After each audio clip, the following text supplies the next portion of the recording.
Galera dos terceiros, e aí, vamos resolver alguns exercícios sobre sistema B0 e fator RH também? Além daqueles da avaliação que vocês fizeram, a professora selecionou alguns exercícios aqui do livro e que vão ser interessantes para vocês poderem entender a maneira como eles são cobrados, tá? Nos vestibulares, até mesmo no Enem, possivelmente, tá? Então, o primeiro está dizendo o seguinte: considere as alternativas a seguir para responder as questões de 10 a 13.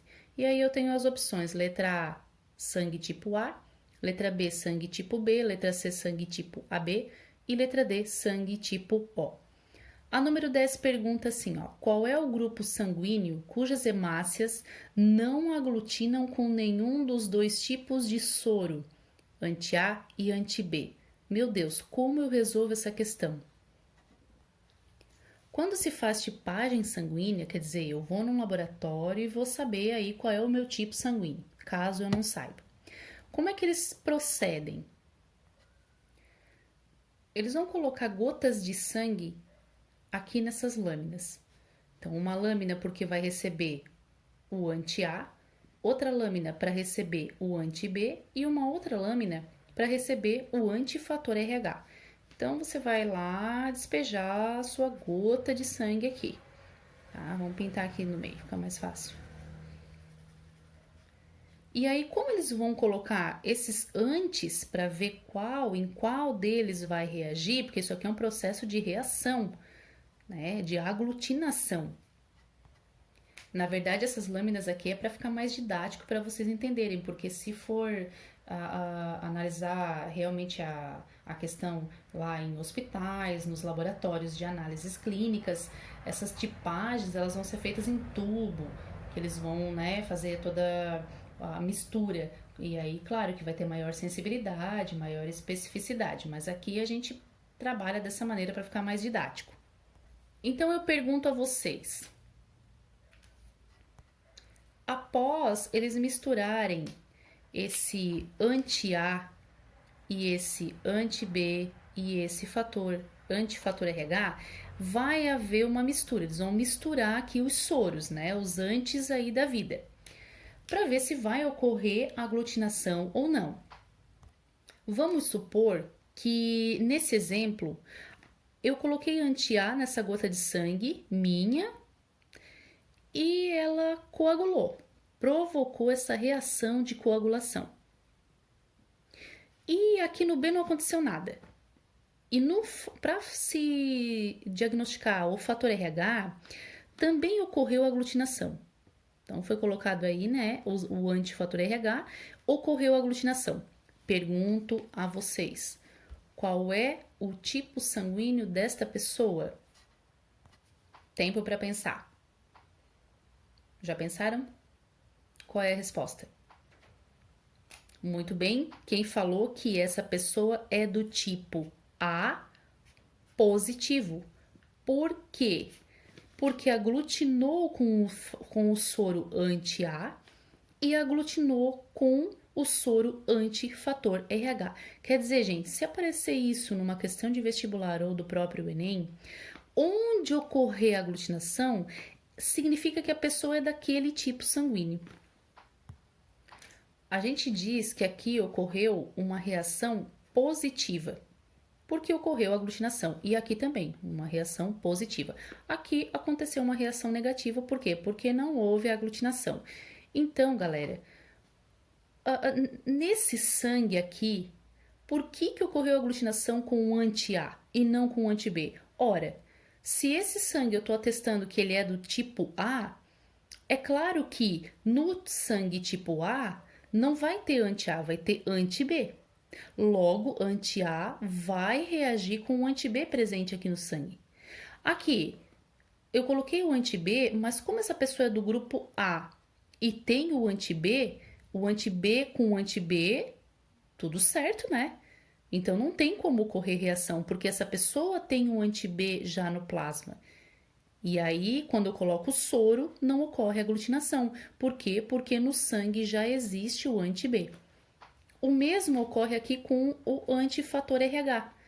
Claro, Eu tô dizendo que é A positivo. Se é A positivo, é lógico que ele vai ter aqui no sangue dele o fator RH.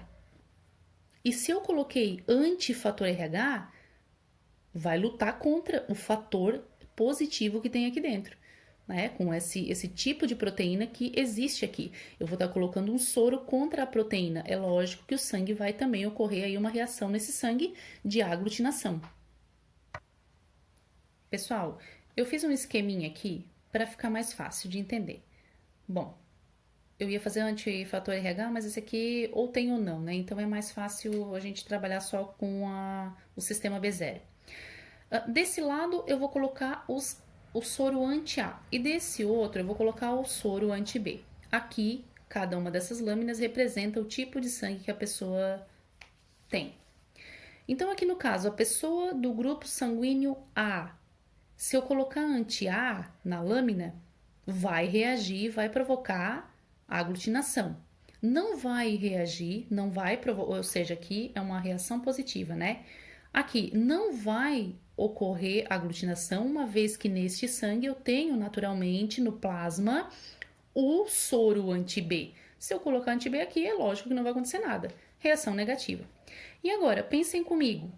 Quem tem o sangue tipo B? Se eu colocar o anti-A, o que acontece? Aglutina ou não?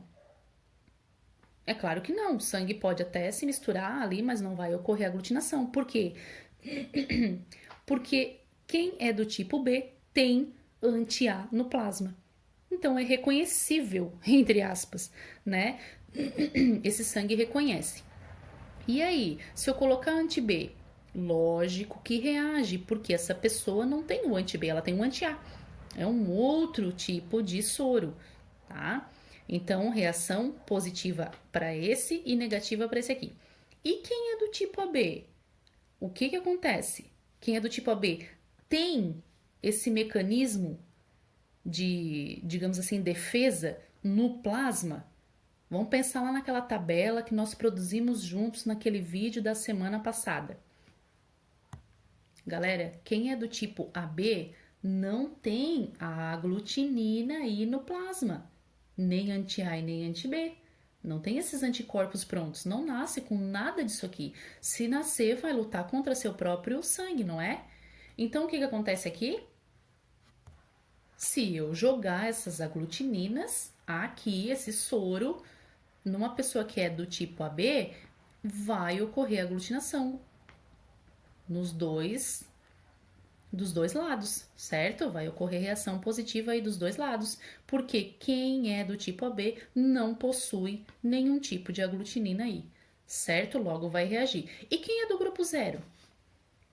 Grupo 0 não tem nenhum aglutinogênio, nem o A e nem o B, mas possui, lógico, para se defender aí, né? Não é para, já expliquei como funciona a palavra para no processo evolutivo, mas a pessoa que é do tipo 0, ela possui aí os antes da vida para se proteger, digamos assim, né? Então, se eu jogar as aglutininas nesse tipo de sangue que possui aí as aglutininas, logo não ocorrerá nada, porque naturalmente ela já possui anti-A e anti-B no sangue. Pessoal, o resumo da ópera.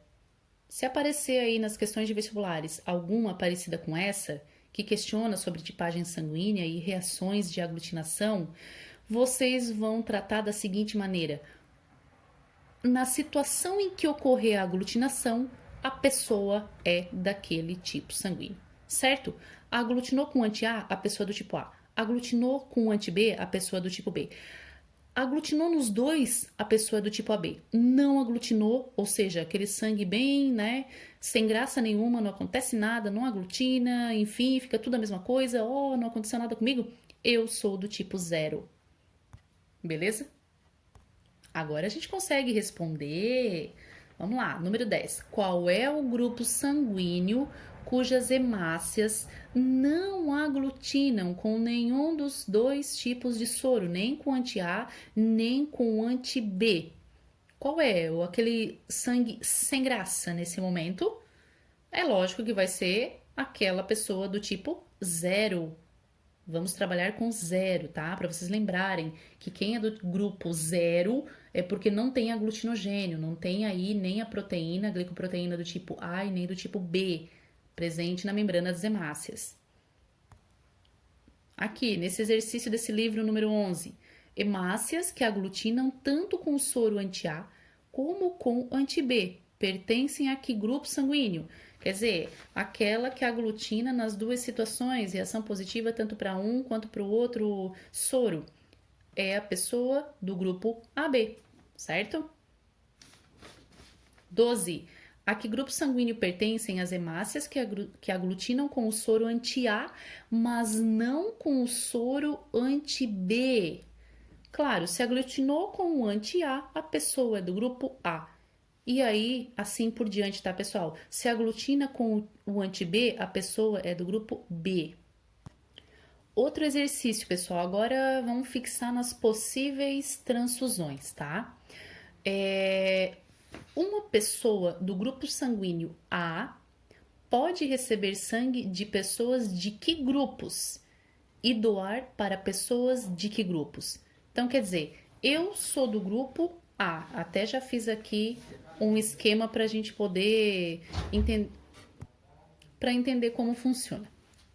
Então, vamos lá. A questão está dizendo o seguinte, uma pessoa do grupo sanguíneo A. Se a pessoa do grupo A, ela pode receber sangue de que pessoas? Do O e dela mesma, certo? E ela vai poder doar para que tipo sanguíneo? Para ela mesma e para quem é do tipo AB. A outra pergunta diz o seguinte: uma pessoa do grupo sanguíneo B pode receber sangue de que pessoas? Poxa, se eu sou do tipo B, eu recebo sangue de quem? De quem é do tipo 0, porque 0 não vai ter problema algum, uma vez que ele é doador universal, ele não tem aglutinogênio nenhum, então não vai reagir com nenhum, na verdade, né, dos outros tipos sanguíneos. E, lógico, dele mesmo.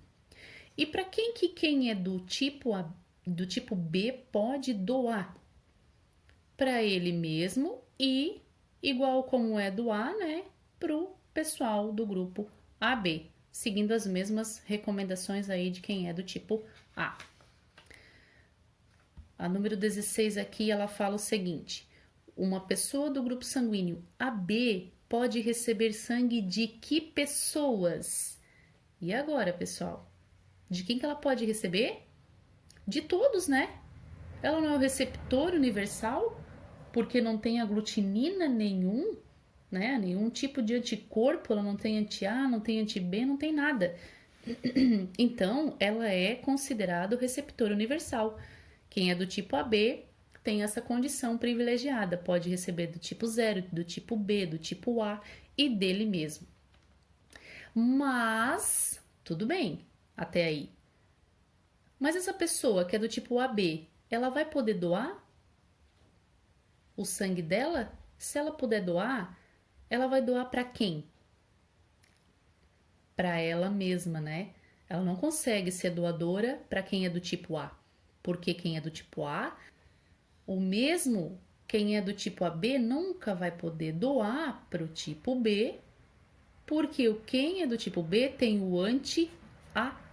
Logo, vai ocorrer uma reação aí, né? Um combate. Aqui, então, piorou a situação, porque quem é do tipo 0, se receber sangue do tipo AB, quem é do tipo 0 tem o anti-A e o anti-B. Então, meu Deus, né? Vai ocorrer aí um processo letal. Então, galera, só pra gente entender um pouquinho mais, tá? Esse aqui é bem legal. A gente trabalha a relação de dominância. Então, ele diz o seguinte: qual das alternativas melhor expressa a relação de dominância entre os alelos que condicionam os grupos sanguíneos A, B, AB e 0? Vamos pensar aqui na letra A. A letra A está trabalhando o seguinte, que o I, que é o gene lá presente no cromossomo número 9, né? Que lá no cromossomo número 9 tem aí o gene I. E esse gene I é aquele que tem os seus possíveis alelos. Alelos estes que são múltiplos, ou seja, não é só um ou o outro, o bendito azão azinho. Não, ou vai ser um alelo A, ou vai ser o alelo B, ou vai ser o alelo zero. Melhor dizendo, o alelo izinho, que é o recessivo.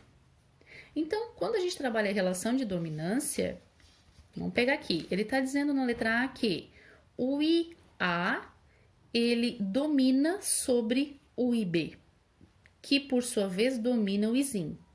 Tudo bem, aqui tá certo.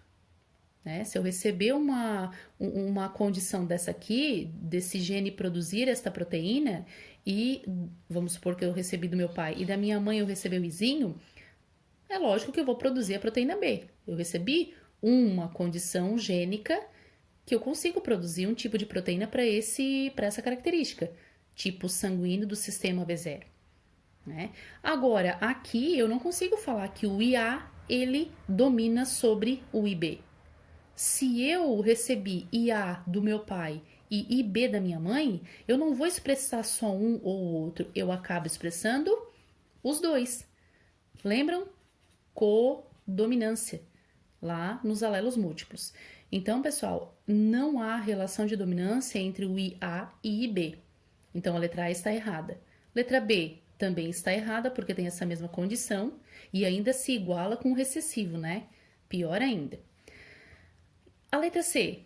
A letra C está dizendo o seguinte, eu tenho essa condição aqui, ó. O IA se equivale ao IB, sendo que os dois podem sim dominar sobre o seu recessivo. Então, a correta aqui é a letra C, tá bom? Essa condição é a condição ideal para o sistema B0 em relação aí de dominância. Essa questão, pessoal, é bem importante também a gente trabalhar, porque aqui eu vou ter relações de cruzamento, tá? Então, ela está dizendo o seguinte, duas pessoas, uma do grupo sanguíneo AB e outra do grupo 0, podem ter apenas filhos de sangue tipo... Bom, vamos ver. Vamos supor aqui. O que eu tenho que levar em consideração, na verdade, quando aparecer um exercício para mim desse tipo, uma questão desse tipo, onde envolve cruzamento? Primeiro, eu tenho que ir lá lembrar do genótipo. Então, para quem é do tipo AB, qual é o genótipo desta pessoa? Vão lá na tabela, quem não copiou, eu aconselho, pessoal, a copiar aquela tabela que a professora fez no vídeo anterior. Copiem no caderno, é um exercício de fixação. E aí, a partir dali, vocês vão começar a trabalhar esses tipos de exercícios. Eu acho que fica melhor para fixar. Então, quem é do tipo AB, qual é o genótipo que essa pessoa possui? Um só, né? A pessoa que é do tipo AB, ela vai ter o genótipo IA e B, certo? Bom, a outra pessoa é do grupo 0.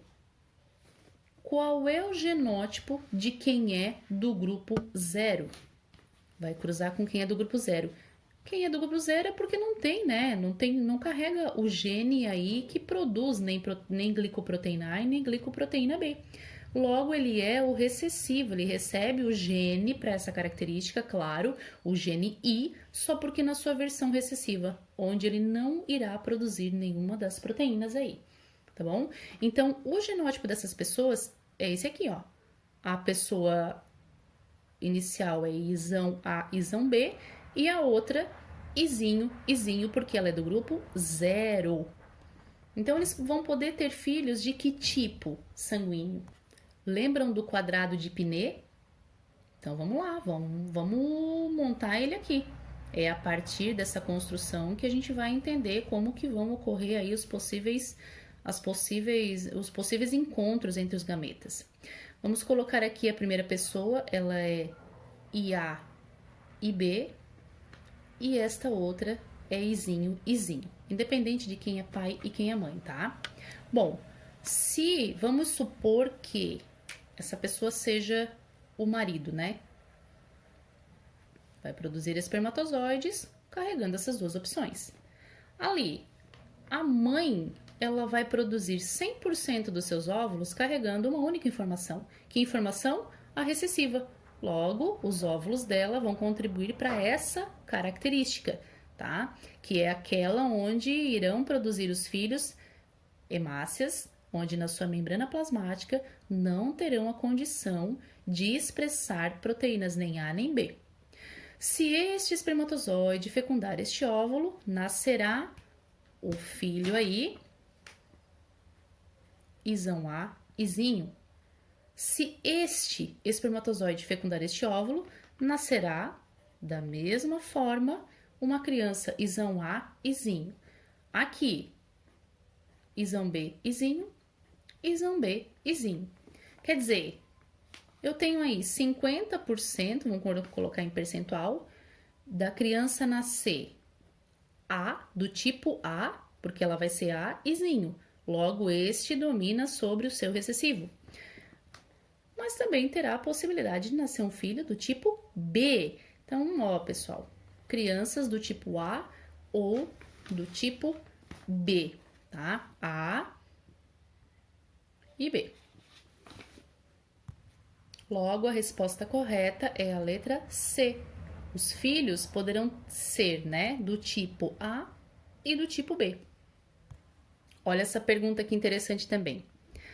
A determinação do tipo sanguíneo para o sistema RH é feita adicionando-se um pouco de soro com anticorpos anti-RH purificados.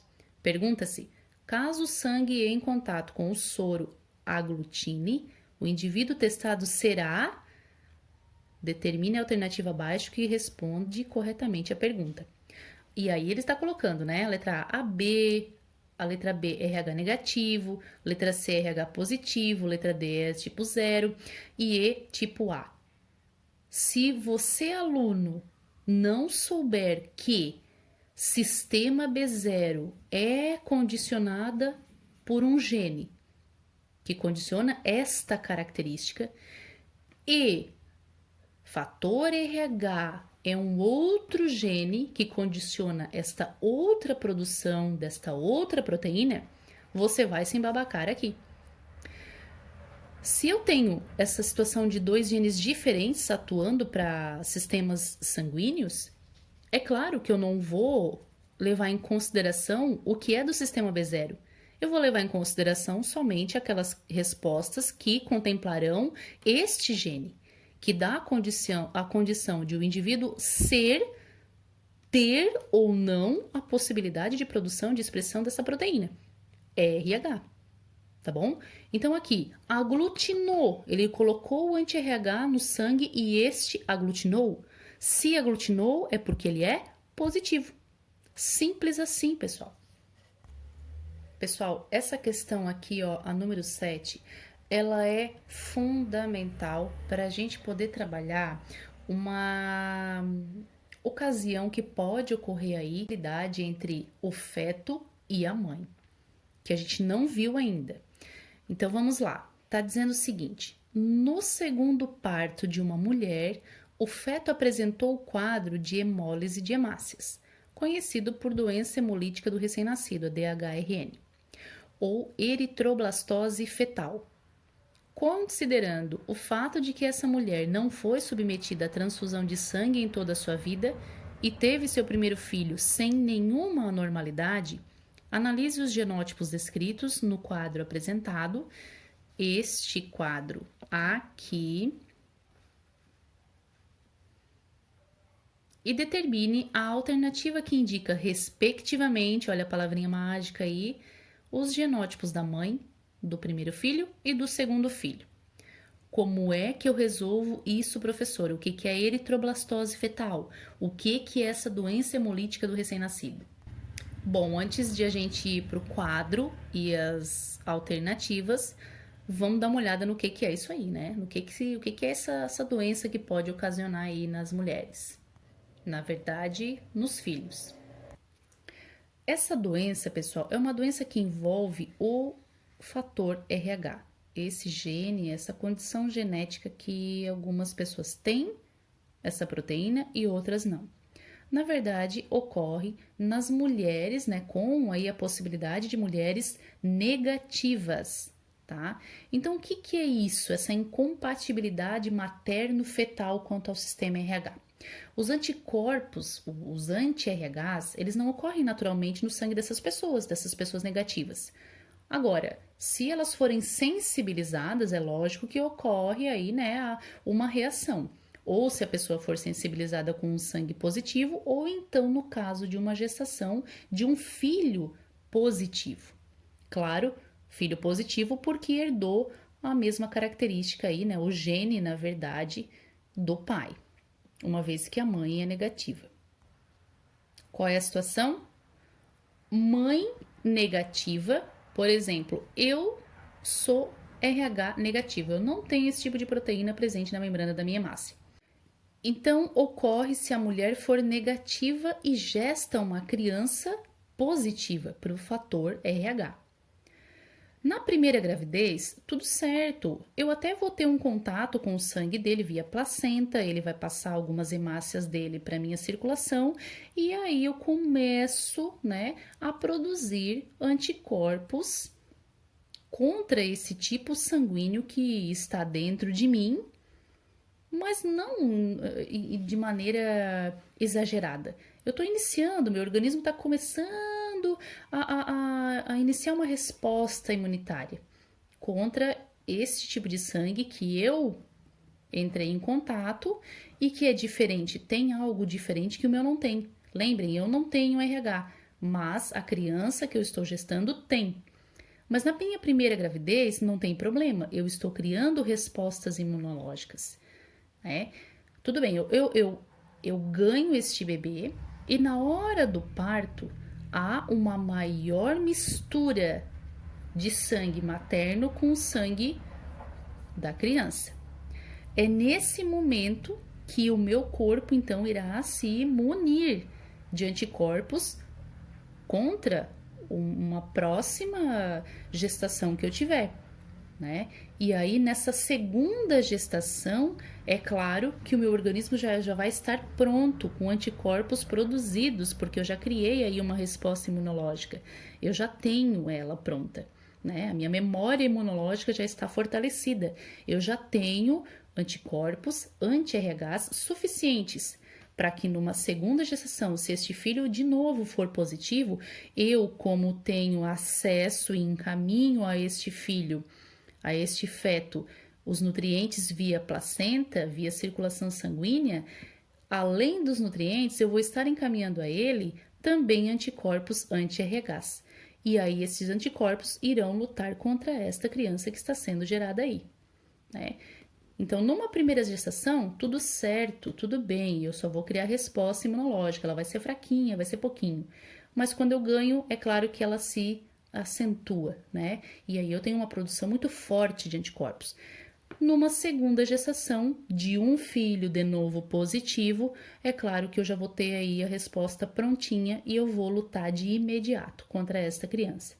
Este é o problema. Aí a criança nasce, pode nascer, mas ela vai nascer com sérios problemas, com anemia, com problema de formação da hemácia adulta, icterícia, retardo mental, a hemólise propriamente dita, que é a destruição das hemácias, elas não vão conseguir chegar na sua fase adulta e ter aquela função de carregar o ferro, oxigenando também, né, carregando o ferro, claro, junto com o oxigênio aí, para oxigenar as células, enfim, essa criança vai nascer tadinha toda cheia de complicação, por um descuido da mãe aí numa segunda gestação.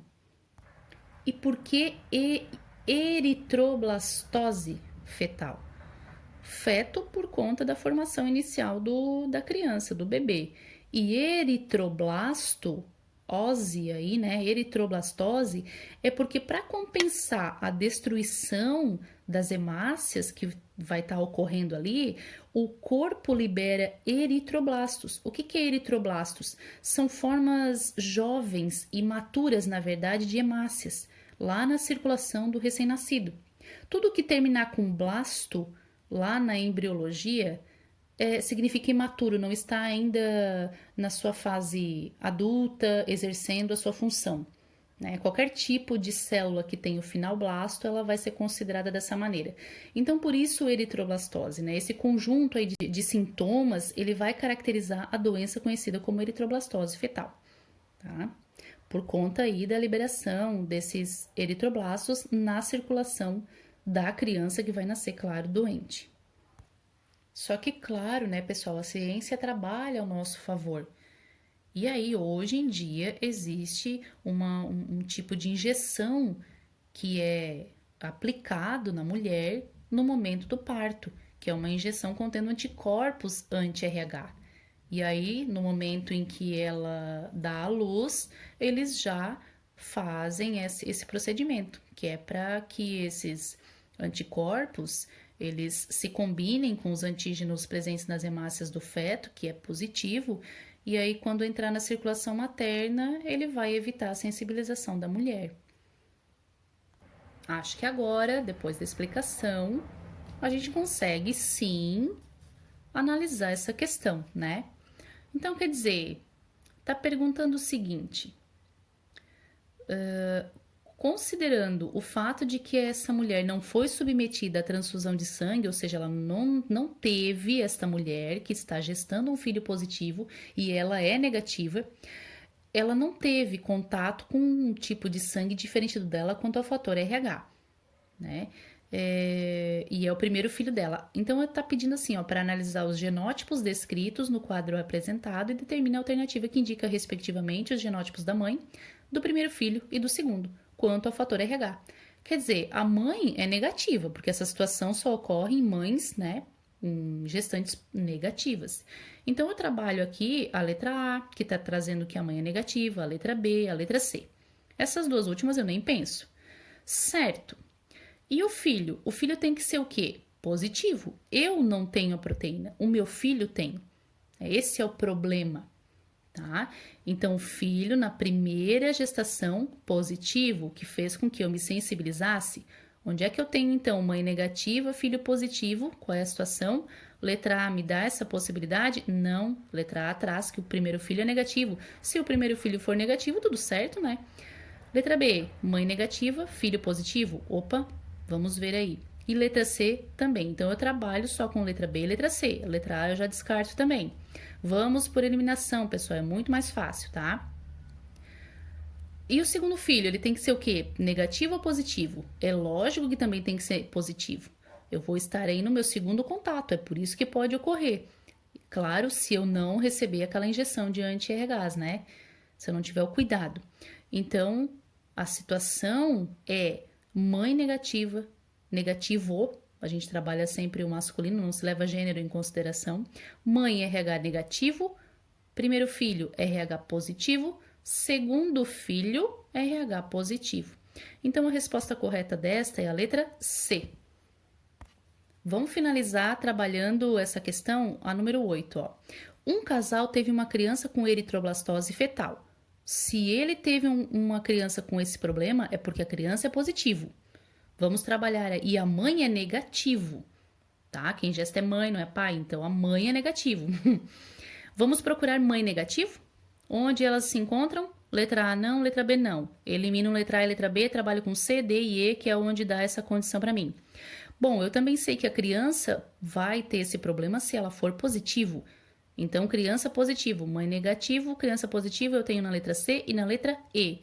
E aí, se ela é positiva, ela recebeu de quem? Do pai, né? Logo, o pai também é positivo. Vamos ver onde estão os pais positivos? Aqui e aqui. Bom, a letra D eu elimino, porque está falando de criança negativo.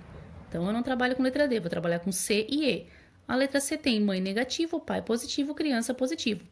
Correta a letra C. Por que a letra E não é? Porque está dizendo que o pai é negativo. Né? Então, não tem a possibilidade de a criança vir aí positivo. Bom, resposta dessa aqui é mãe negativo, pai positivo, criança positivo.